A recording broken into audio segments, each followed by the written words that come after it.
नमस्कार, आप देख रहे हैं खबरिया मंच। मैं हूं उमाशंकर राय। मित्रों, नेपाल में चले हिंसक आंदोलन के बाद अब देश में शांति लौटती दिख रही है। पिछले शुक्रवार को देश में अंतरिम सरकार ने पदभार ग्रहण कर लिया। नेपाल के सुप्रीम कोर्ट की पूर्व मुख्य न्यायाधीश सुशीला कार्की ने अंतरिम प्रधानमंत्री के रूप में शपथ ली। राष्ट्रपति रामचंद्र पौडेल ने उन्हें पद और गोपनीयता की शपथ दिलाई। इस तरह से सुशीला कार्की नेपाल की पहली महिला प्रधानमंत्री बन गई हैं। वे देश की पहली महिला मुख्य न्यायाधीश भी रही हैं। नई सरकार ने पहला काम यह किया है कि उसने देश की संसद को भंग कर दिया और अगले साल मार्च में चुनाव कराने की घोषणा की है। देश के राजनीतिक दलों ने सरकार की इस घोषणा का विरोध किया है और इसे संविधान के विरुद्ध बताया है। नई सरकार के समक्ष देश को पटरी पर लाने, जनता का विश्वास बहाल करने और लोकतंत्र को पुनर्स्थापित करने की चुनौती होगी। सरकार को देश में आर्थिक समृद्धि, विकास और रोजगार सृजन करने के साथ ही देश की विदेश नीति को नए सिरे से पुनर्परिभाषित करना होगा। दो बड़े पड़ोसी मुल्कों भारत और चीन के साथ संबंधों को लेकर नई लेकिन स्पष्ट लीक अपनानी होगी। एक चुनौती नेपाल के राजनीतिक जमात के समक्ष भी होगी, क्योंकि अगर देश को संसदीय लोकतंत्र पर लौटना है तो नेपाल में देर सवेर संसदीय चुनाव कराने ही होंगे। लेकिन क्या देश के तीन बड़े राजनीतिक दल Nepali Congress party of Nepal UML और communist party of Nepal Maoist centre और उसके नेतागण इसके लिए तैयार हैं? क्योंकि जनता के बीच उनकी विश्वसनीयता धूलित हो गई है, शून्य हो गई है। तो ऐसे में क्या देश में किसी नई पार्टी का उदय होगा? क्या जनरेशन जेड के प्रतिनिधि नई पार्टी बनाकर सामने आएंगे? एक आशंका यह भी है कि अंतरिम सरकार की आड़ में कहीं सत्ता की बागडोर सेना के हाथ में न चली जाए। लेकिन नेपाल में हुआ क्या था?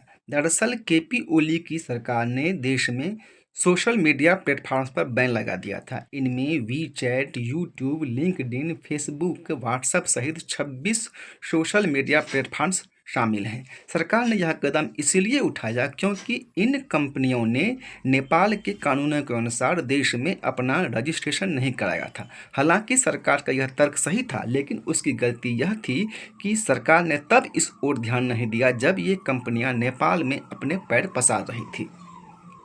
दरअसल नेपाल की युवा पीढ़ी भी भारत की तरह ही इंटरनेट की आदी हो चुकी है और इन सोशल मीडिया प्लेटफॉर्म्स पर बैन लगाने से युवा बेचैन हो उठे। दूसरी समस्या यह आई कि नेपाल में बड़ी संख्या में लोग विदेशों में रहते हैं। इस देश का शायद ही कोई ऐसा परिवार हो जिसका कम से कम एक सदस्य भी विदेश में नहीं रहता हो।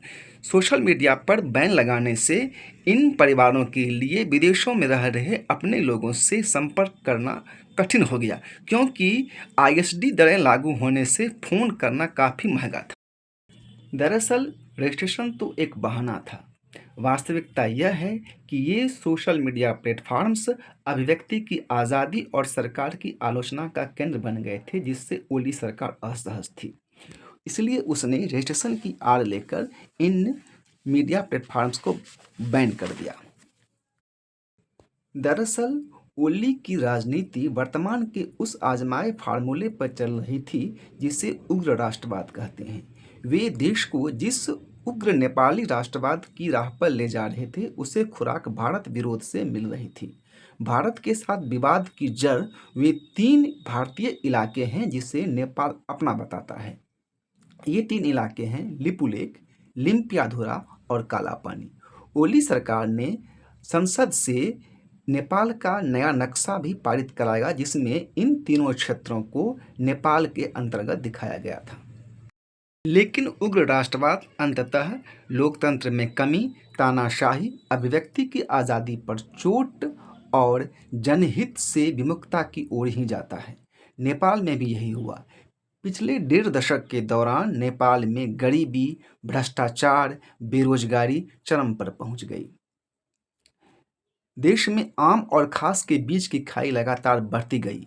शिक्षा, स्वास्थ्य जैसी सेवाओं का हाल भी बेहाल हो गया। उधर नेपाल की सत्ताधीश इन समस्याओं को एड्रेस करने के बदले अपने अपने परिवारों के लिए धन का अंबार लगाने में जुटे रहे। एक ओर जहां आम युवा बेरोजगारी से त्रस्त थे, वहीं दूसरी ओर नेताओं के बच्चे ऐशो आराम की जिंदगी जी रहे थे, विलासिता में डूबे हुए थे।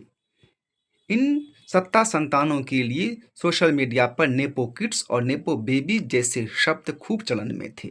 इस बीच ओली सरकार ने सोशल मीडिया पर बैन लगा दिया तो युवा उग्र हो उठे और विरोध प्रदर्शन पर उतर आए। देखते ही देखते यह विरोध प्रदर्शन अभूतपूर्व रूप से हिंसक आंदोलन में तब्दील हो गया और इस दौरान वह सब कुछ हुआ जिसकी किसी ने कल्पना तक नहीं की थी। आंदोलनकारी युवाओं ने नेपाल के संसद भवन, राष्ट्रपति आवास, सुप्रीम कोर्ट, सरकार के मुख्यालय सिंह दरबार में आग लगा दी। सभी राजनीतिक पार्टियों के दफ्तरों और उसके नेताओं के घरों में भी आग लगाई गई। तत्कालीन प्रधानमंत्री केपी शर्मा ओली और पूर्व प्रधानमंत्रियों शेर बहादुर देउवा, पुष्प कमल दहल प्रचंड और झलानाथ खनाल के घरों में भी आगजनी की गई। इस आगजनी में झलानाथ खनाल की पत्नी राजलक्ष्मी खनाल की झुलसकर मौत भी हो गई, जो इस आंदोलन का सबसे दुखद पक्ष रहा। शेर बहादुर देउवा, उनकी पत्नी, ओली सरकार में मंत्री आरजू राणा देउवा की उनके घरों में घुसकर पिटाई की गई। तत्कालीन वित्त मंत्री विष्णु पौडेल व अन्य मंत्रियों को सड़कों पर दौरा कर पीटा गया। इस आंदोलन में 22 आंदोलनकारी युवाओं की भी मौत हो गई। अंततः केपी शर्मा ओली के इस्तीफा देने और सेना के सामने आने के बाद स्थिति सुधरी। नेपाल में जो कुछ हुआ उससे साबित हुआ कि युवाओं का विश्वास पूरी व्यवस्था से ही उठ गया था।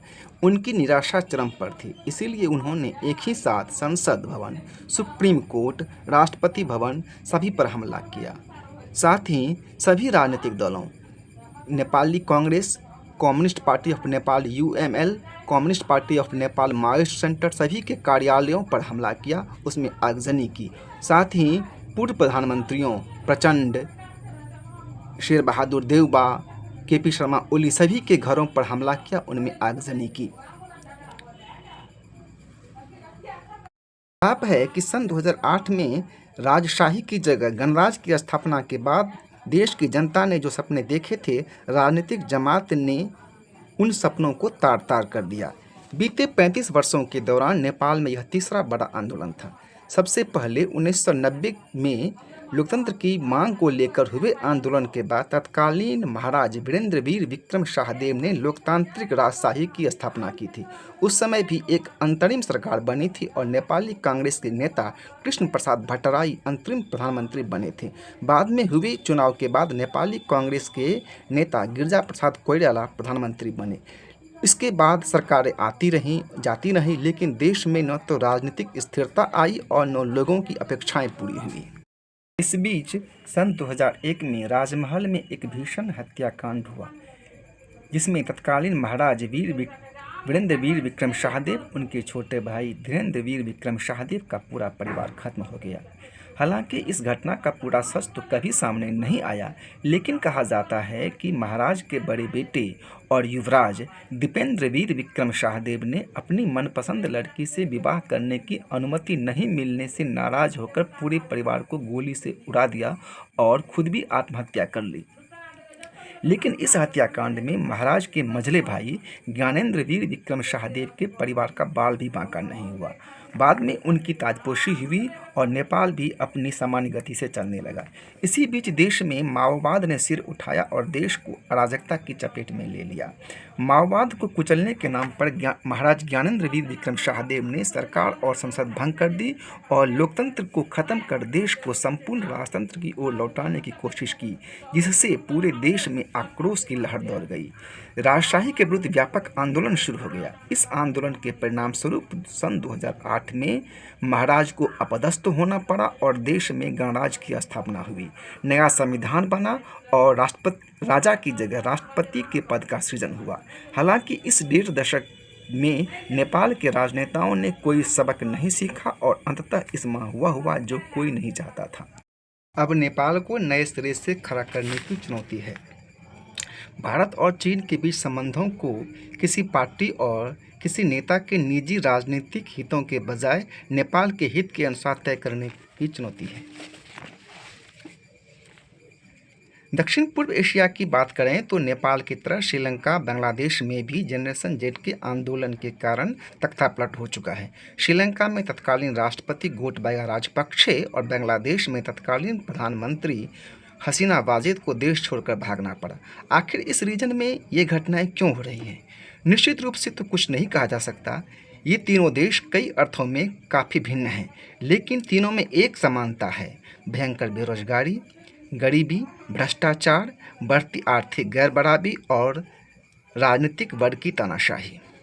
इन घटनाओं के बीच भारत के लिए भी एक सबक है: अभिव्यक्ति की आज़ादी पर रोक की कोशिश, मीडिया पर लगाम, लोकतंत्र में कमी, आर्थिक गैरबराबरी, महंगाई, बेरोजगारी, याराना पूंजीवाद आदि वे तमाम चीज़ें भारत में भी मौजूद हैं जो नेपाल में विस्फोट की वजह बने। हाँ, नेपाल के नेताओं के पास अपने जनरेशन जेड को थमाने के लिए वह पुड़िया नहीं थी जो पुड़िया भारत में जनरेशन जेड को थमाई गई है, और वह पुड़िया है कि हम विश्व गुरु बनने जा रहे हैं, अखंड भारत बनेगा, मेक इंडिया ग्रेट अगेन आदि आदि।